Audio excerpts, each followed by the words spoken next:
Schadenfreude Gamers back with Kerbal Space Program. I decided today we're going to do something a little bit different. I want to run a tutorial, even though I said I wasn't going to do them.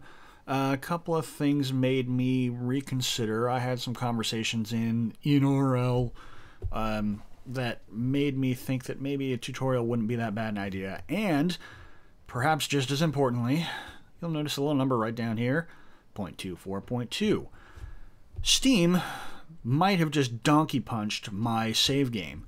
I told Steam not to keep Kerbal Space Program updated. I wanted to update it manually, knowing that the 2.4 update was coming up, and I didn't want to blow my save game. It updated it anyway. I have no idea why it turned off my preference in Steam, but here we are. And it's already caused a little bit of problems. I haven't actually tried to load up the old save game or most of the other mods yet. So I do know it is causing some mod problems already, even with the only 2 that I have turned on right at the moment. So we'll have to see what that damage was later on. For now, we're just going to focus on tutorials, and this particular tutorial is going to assume that you are at least partly familiar with Kerbal Space Program, enough that you have gone through the stock in-game tutorials. If you haven't done those, do those first, because those are really super useful. I'm going to try and fill in the blanks as much as I can, but really this is going to be for people who have not quite gotten past those tutorials. Maybe you've gone through the tutorials, but there's still a lot of unanswered questions. I'm hoping that this will help those. And we're going to go into the sandbox this time. I don't want to use the campaign game for the moment because I don't want to cry. Today's mission is going to just be sort of a rocket building tutorial and enough to get you into space. And we'll do orbiting and rendezvous and stuff like that later on. This is just going to be building a rocket and getting it up into space. So we want to build our work mule here first, but before we do that, I really want to give you some definition. So I'm just going to really super ugly, super inefficient, super not going to work all that well, because I want to turn on the Kerbal Engineer here. This is one of the 2 mods that I still have open, Kerbal Engineer and then the RCS build aid. Those are very important that I want to keep them around. I'm just using the Kerbal Engineer for numbers, which is what I'm going to do right now. So before we really start, I wanted to find some terms here. Some important rocket scientry terms. Scientry. That is a word I'm going to use from now on. Scientry. What the hell is this? Oh. I get it.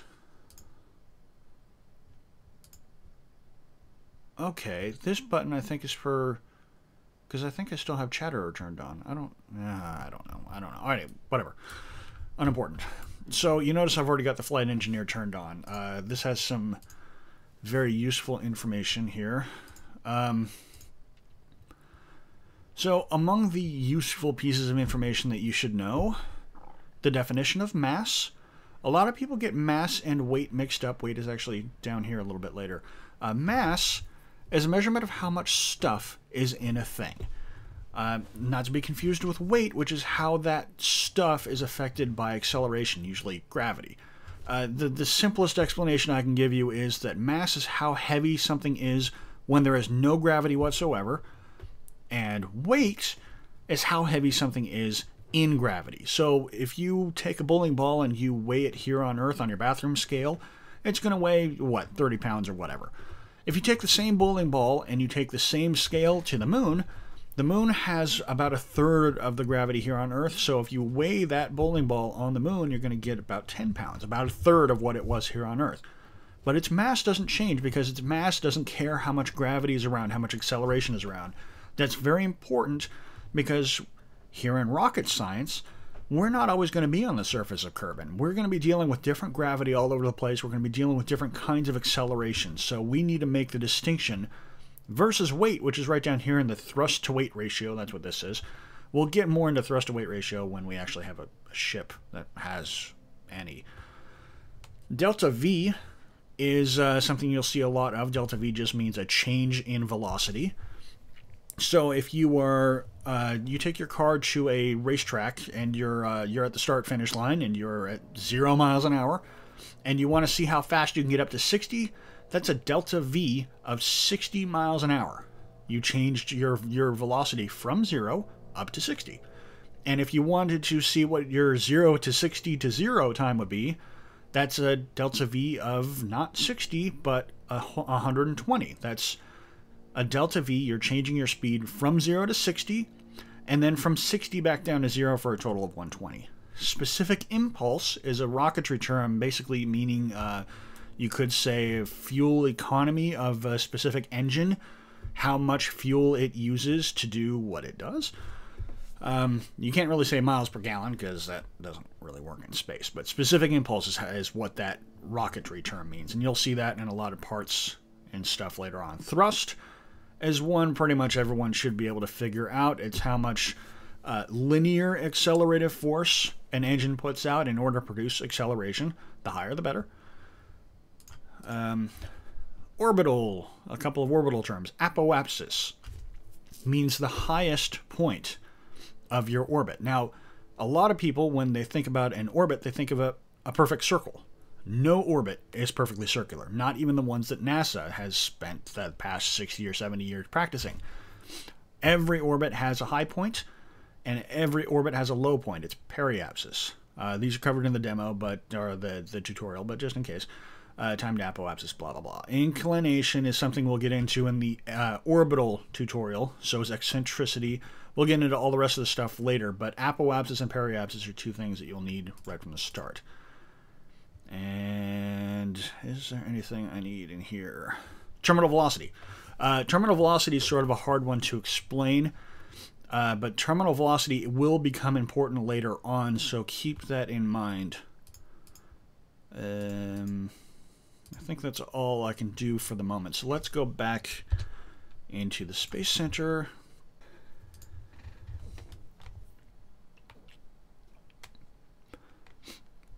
So our rocket is going to end up being our test meal. We're going to use this same rocket for most of the other tutorial missions later on as well. It's going to be very utilitarian. There's going to be stuff on here that I don't necessarily need today, but I will need later on.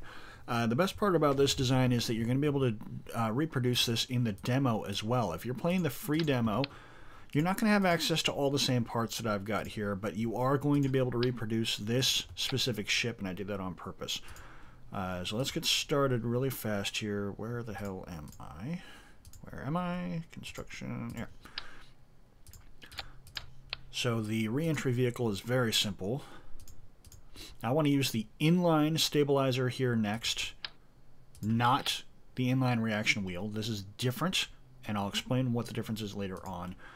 This next part, if you're playing the demo, you're not going to need to do because I don't think that they've added electricity to the demo. It wasn't there the last time I played it, but it is in the full version, and we will need it. So I'm going to put these on here right quick. You won't need the batteries or these solar panels. Damn. So you shouldn't need either of those, but those playing the full version will need them at some point, so they're there. The next thing I want is an RCS fuel tank. So use the R25, and then a liquid fuel tank for my main engine, and then of course the main engine. The LV909 is the one that we're going to use for this, and this is our work mule. This is going to be the orbital vehicle, the one that's going to be doing most of the stuff in space. And it's almost done, but it's not quite done. What we need now are RCS thrusters right here. And make sure that you've got force symmetry turned on when you put these things on, because otherwise they're a pain in the ass. And this is where it gets tricky. These thrusters are a pain in the ass. They're hard to get in the right position. The problem is that the inline advanced stabilizer, which is what this guy here is technically a flight computer for the RCS system. But all it does is enable you to use these thrusters. It doesn't really compute a whole lot. So what happens is, in space, it's not a big deal when you're just floating off by yourself, but when you're trying to dock with something especially, it gets really, really hard if these thrusters are not positioned correctly. What happens is, if you're not positioned correctly, Let's put the center of mass, turn the center of mass on so you can see where the center of all of my current mass is right now, is right here. If I fired these thrusters to try and maneuver around, it's so far off of the center of mass that it's going to make my ship do all kinds of unpredictable things. If it's right dead center, then it's going to maneuver exactly the way that you expect it.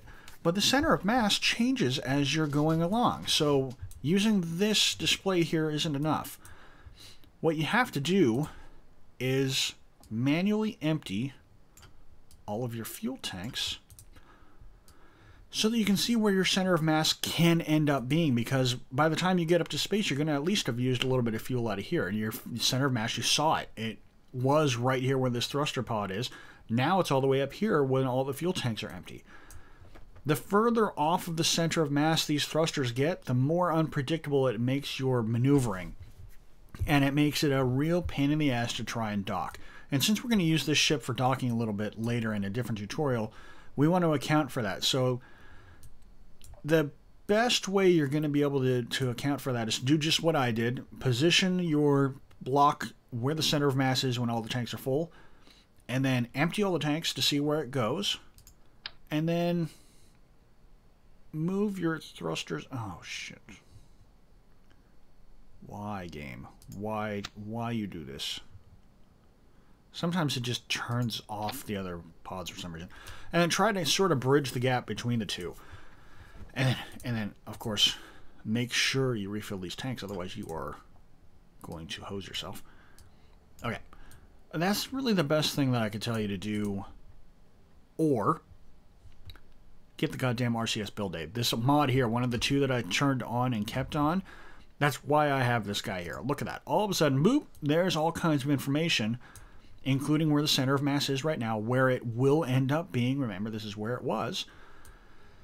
And what it will do when the thrusters are positioned where they are right now. See this big red arrow right here? This red arrow is bad arrow.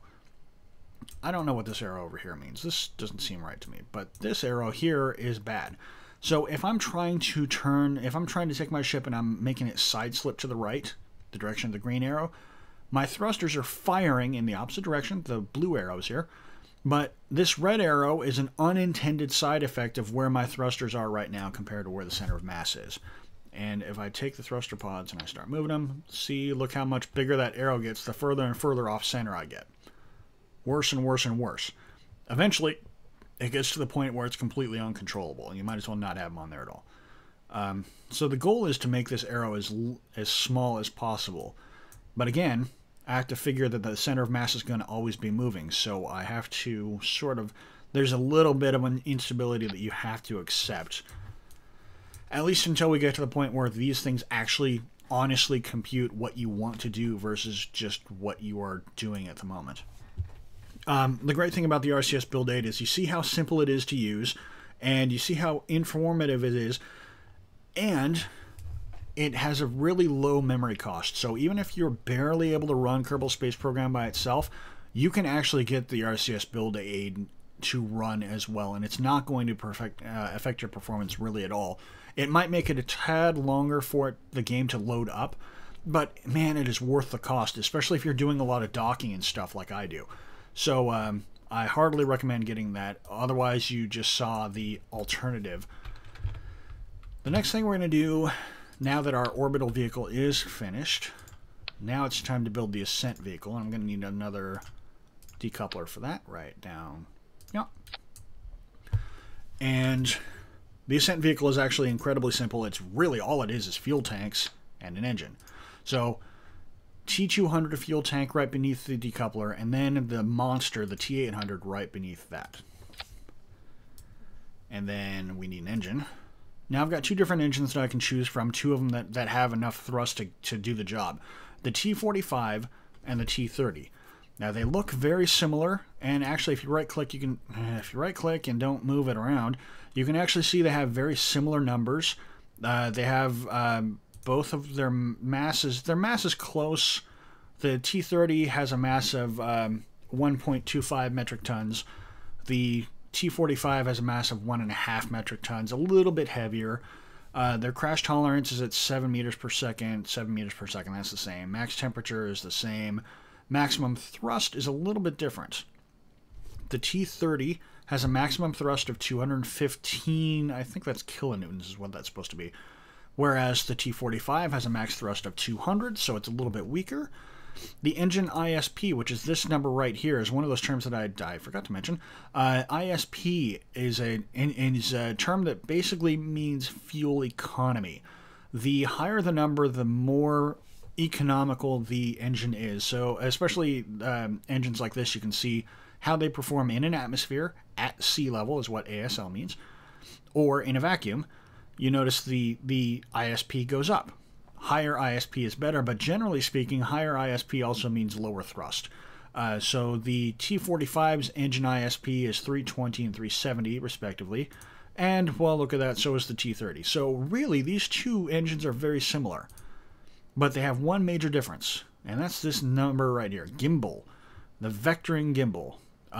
What that basically means is there's a ball joint here. I'm going to use this one. I want the T45 engine on this main stage because it has that gimbal. That's this ball joint right here. And it only goes a degree in any direction, but that means that the engine is able to change the direction that it's pushing its exhaust out of. So it gives you a little bit of control down here rather than all of your control being up here where our reaction wheels are. That's good. You want to have control down here up until you get rid of this stage. So even though the T30 has a little bit stronger engine, I still want to use the gimbaled engine on this stage right here because that control is more important to me than the tiny bit of extra thrust I'm going to get. But I know this isn't going to be enough to get me to space, so I need to get my act together and figure out where my radial decouplers are. And I've still got force symmetry turned on because I want to have 4 boosters. And I'm going to use liquid fuel boosters because I like liquid fuel boosters. And once I tell you why I like liquid fuel boosters, you will too. That's going to be a little bit further on in the video. I'm going to have to leave you hanging for that one. But on the boosters, since we don't need control on the boosters, that's where we're going to use the T30s.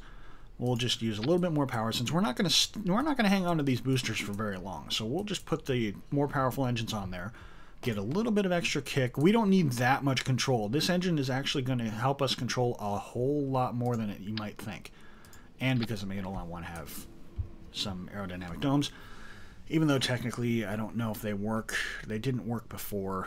One more thing. This one isn't for me, but it is for new pilots.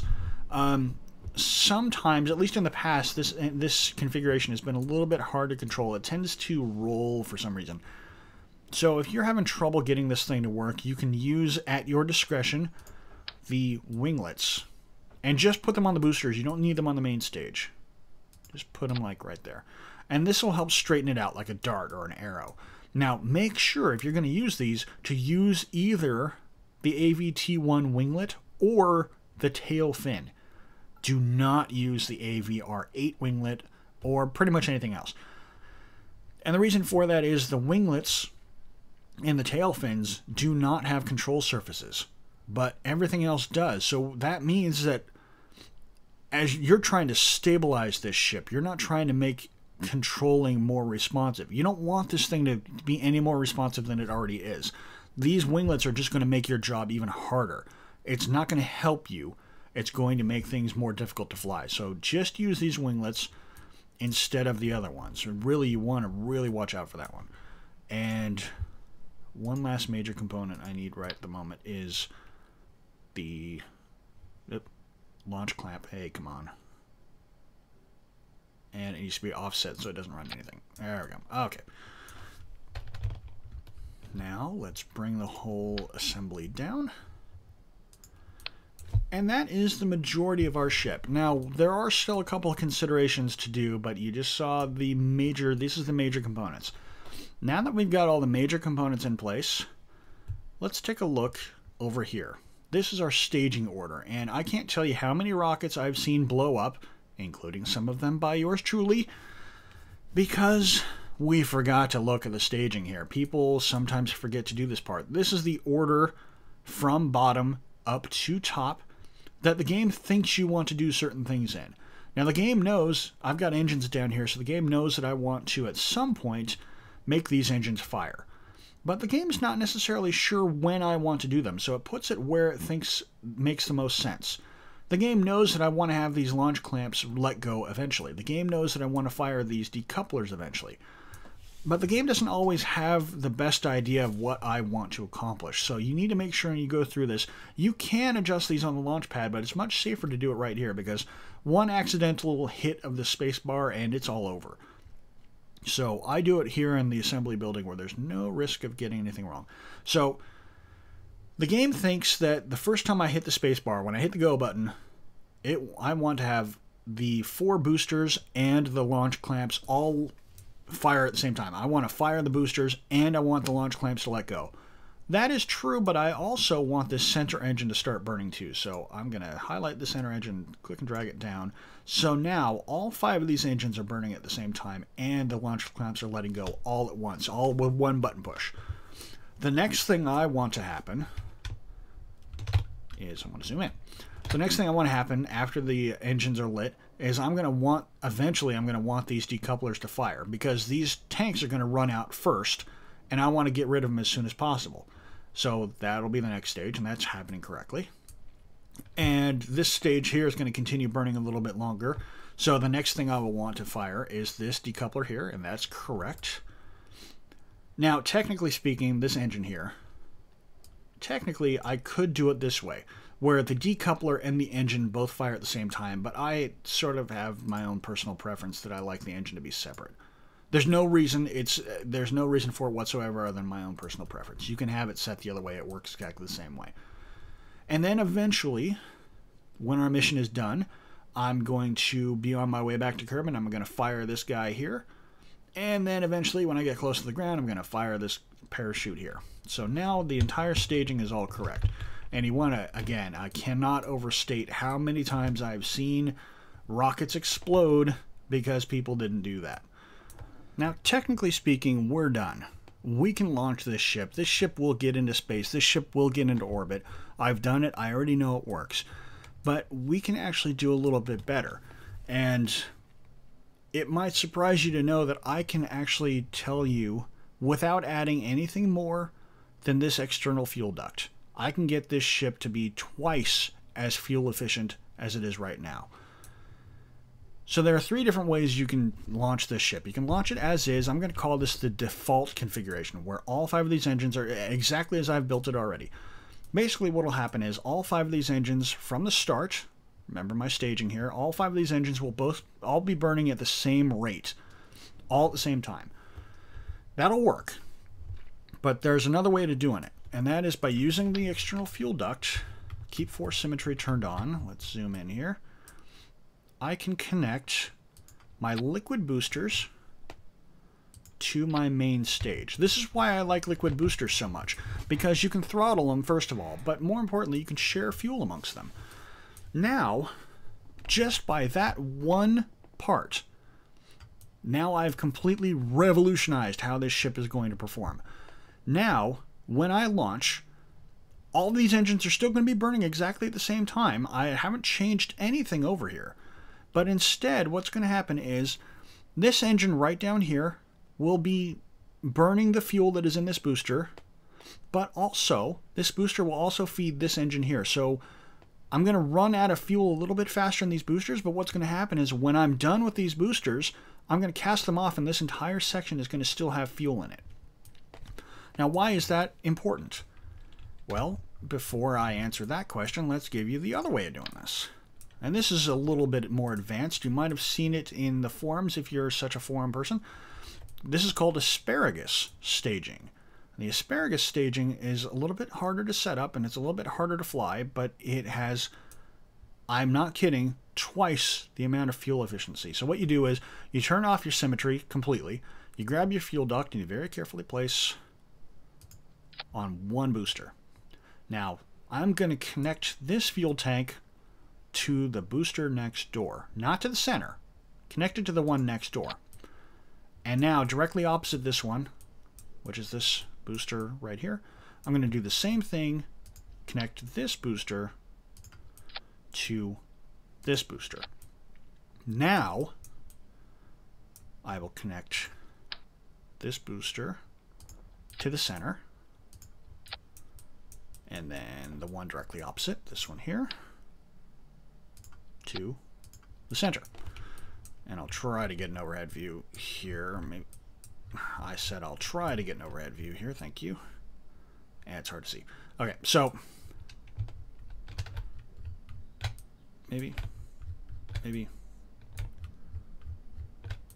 Unfortunately, it forms a sort of a pseudo swastika, unfortunately, but I can't get around that. So this booster here and this booster here are connected to the booster next door and to this booster here.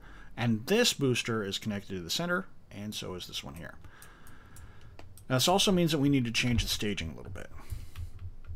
Because now what's going to happen is, the way this is set up, the asparagus is going to cast off 2 boosters at a time. These 2 boosters outside are going to run out of fuel a whole lot faster than everything else. Because now, this booster is not only feeding this engine, but it's also feeding this engine, and it's feeding the center engine as well. So all 5 engines are feeding off of only 2 fuel tanks at a time. So that means these 2 outer boosters are going to get emptied first, and we're going to need to cast them off as soon as possible. So I need to very carefully select the proper... Come on. If you hover over it, you can see the individual icon here. There. So now, the way I have it set up, 2 boosters will separate here in this stage, and then these 2 boosters will separate at this stage. Now, what is the difference? Let's find out. So here we've got all 3 systems side by side. I brought up the engineer so that we can see some vital numbers here. They all launch at exactly the same time, and we're going to see the difference in real time between those 3 different setups. Now, of course, all of their performance up to this point is exactly the same. They're at the same altitude, the same vertical speed. I've got them all burning at full 100% throttle and just straight up. We just want to see how high they're going to go, and that's it. So the first thing that happens is the asparagus stage is the first one to empty some of its tanks, and you see its speed dramatically drops below the other 2, and it never catches up. So it's going to take a lot longer for it to get to where the other 2 are going to go. But that's okay. And the reason that's okay is now it's carrying less weight than the others. It has fewer engines too, so it's not producing as much speed, but it's also not consuming fuel nearly as fast. So it's going to use fuel. There goes the cross feed. All of those boosters are empty, but the main stage is still full. Basically what happens is the fuel tanks, even if they're empty, still weigh something. And now you see the default stage just separated. But remember, it doesn't have that much more fuel to go, so it's going to run out of fuel here pretty fast. Versus the asparagus, which just now dumped its second boosters, but remember that main stage is still going to be full. The default configuration is about to run out of fuel. And there it is. So you can see by the apoapsis height what its maximum height is going to be. Is going to be 164 kilometers above the Earth. Now that's not bad. And so far the other 2 systems haven't caught up to it yet because it had all 5 engines for much longer than the others did. They dumped their engines pretty fast. But they're both going to catch up with it here pretty soon.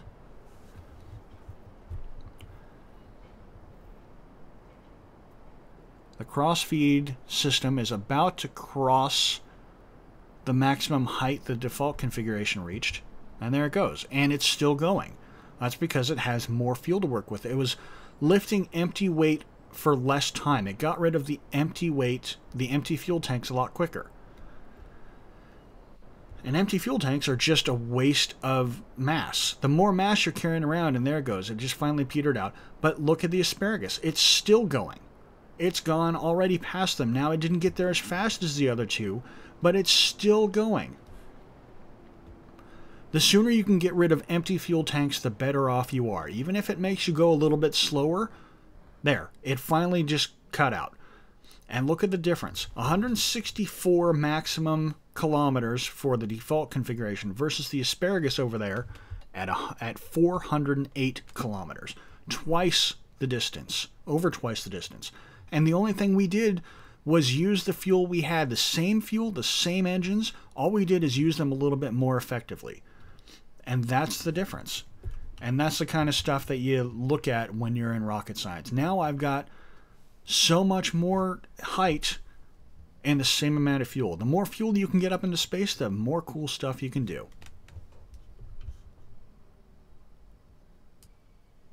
So now that you've seen for yourself what a dramatic difference just a little bit of pre-planning and a little bit extra care can make, there's one last thing that we need to do. It's not construction-wise, it's not staging. We're all set. We figured out that it's better that this asparagus stage is the most efficient configuration for this ship. But now there's still one more thing that we need to figure out, and that is how to launch it. Not just what to launch, but now it's time to decide what method we use. And there are a couple of different ways of doing this. One of them is a way that I will dub the right angle burn. And let me just make sure that I get everything set up here for my launch. You notice I've got a couple of spacecraft already in orbit. We're going to ignore those. We don't need to worry about those for now. We'll look at those later. Okay. Everything's set. Now the first impulse of a new pilot is to just go straight up.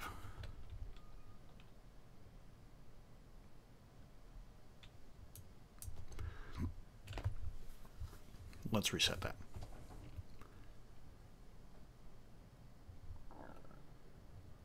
So now that you've seen for yourself that the asparagus staging, while a little bit more complicated, a little bit harder to set up, a little bit more time consuming to pilot, really is worth the effort, now let's talk about one last design problem. And that's not with the ship itself. I'm on the launch pad, I'm ready to go. And I've set up the asparagus back to where it was. But now the question is how? How do we launch? How do we get up into space? What is the most efficient way of doing it?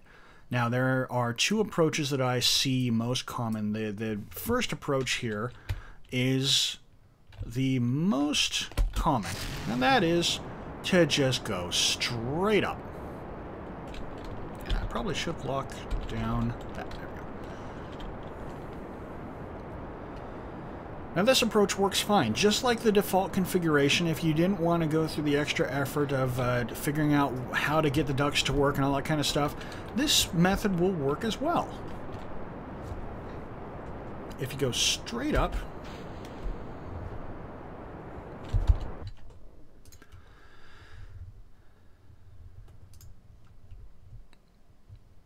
starting over again.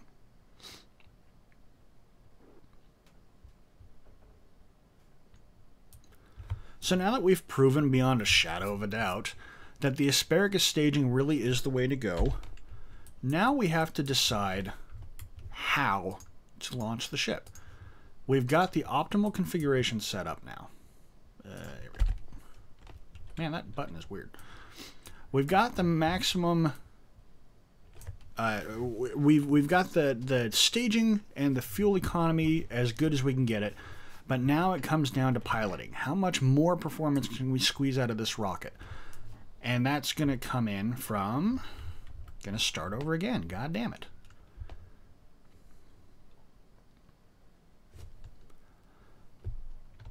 So now that we've seen beyond a shadow of a doubt that we...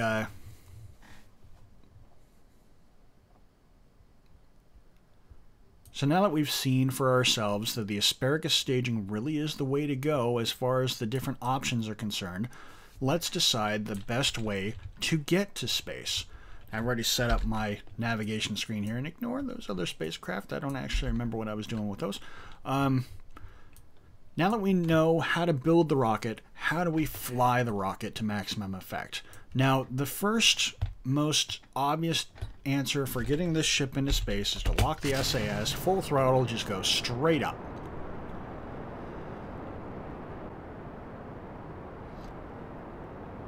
And get out of the atmosphere as fast as possible.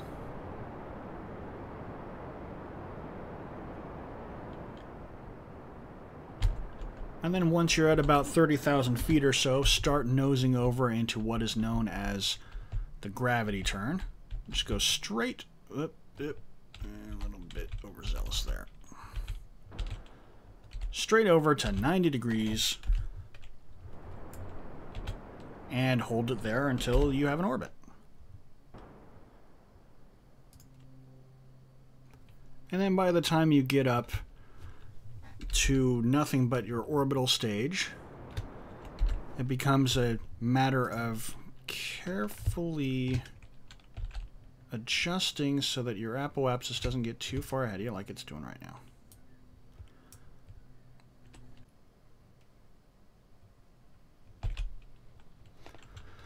And good enough.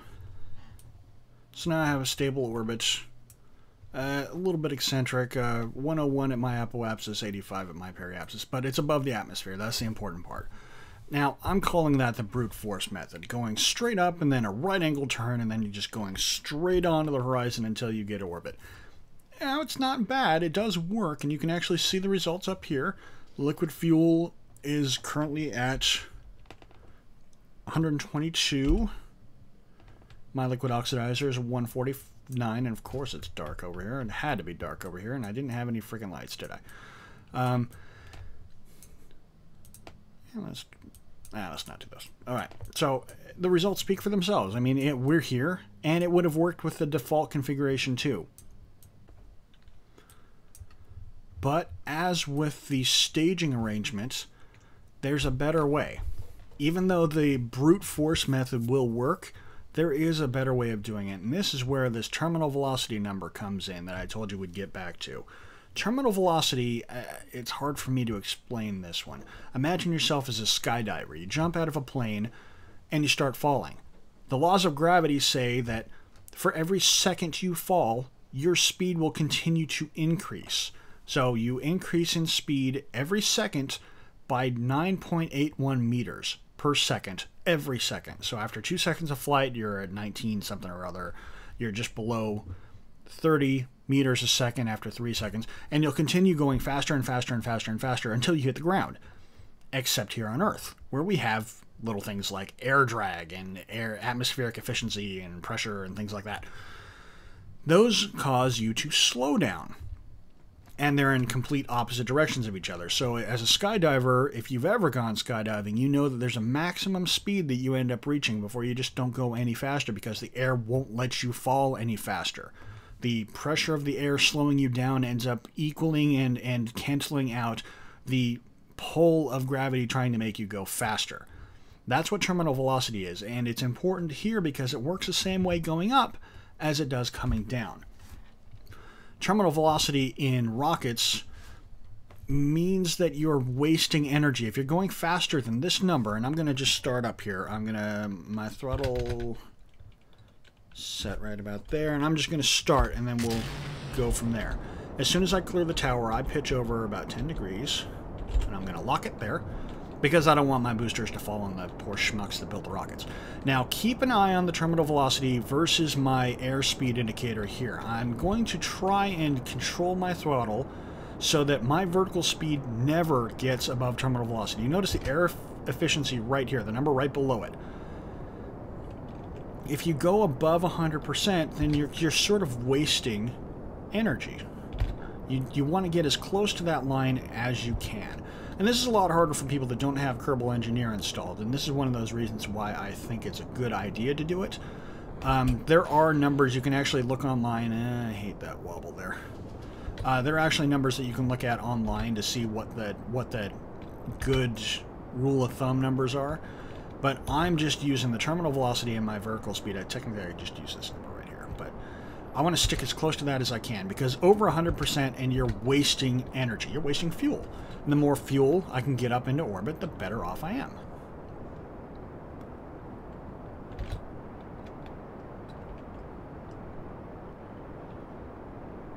Now, like before, I do want to get out of the thick part of the atmosphere as quickly as I can.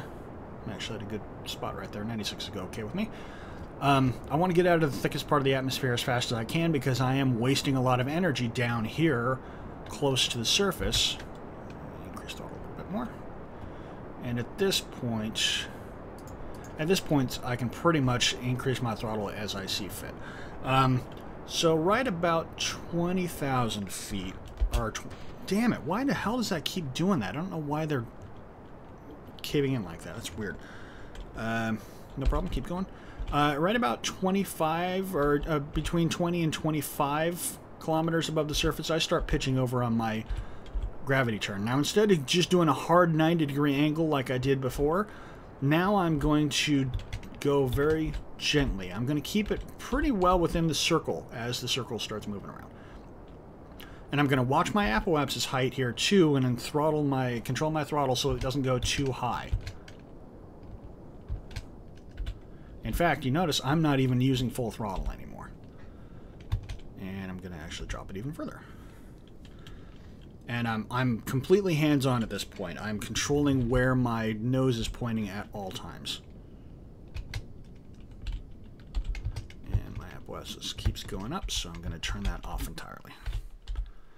And we'll hit the orbital map and see what our orbit looks like. Now, granted, this isn't going to be quite as good of a demonstration because I'm controlling my apoapsis height a little bit better than I was before, but it does give a decent idea. And let's do this. I gotta make sure that I'm watching the screen too, because I need to stage this rocket soon. Now at this point, we're above the atmosphere. Now you can pretty well go 90 degrees and be perfectly fine. And from here on, I'm just sort of going to control my apoapsis height and my time to apoapsis. I want to try and make it so that I don't end up too far away from it here. And there we go. Yeah, the difference isn't that great. It was 122, I think, liquid fuel before, and my orbit is a little bit eccentric again. But you really notice the fuel-efficient ascent really becomes much more apparent when you're dealing with larger rockets. These smaller rockets, the difference is not as big as it is with the bigger ones, but even then you can see there is a difference, and the difference in my orbit here is not great enough for it to have been, you know, 10 pounds or 10 tons worth of fuel. So it does help a little bit, but the larger your ships get, the much more important that that ascent becomes. And there's our ascent there's our ascent stage. We still got a little sunlight, so let's take advantage of it. So there you go. So that is a brief sort of history of spaceflight here. Our workhorse is now in orbit, and we'll be able to use it for the next tutorials to come. But in the meantime, my name is Steve, this is Schadenfreude Gamers, and signing off.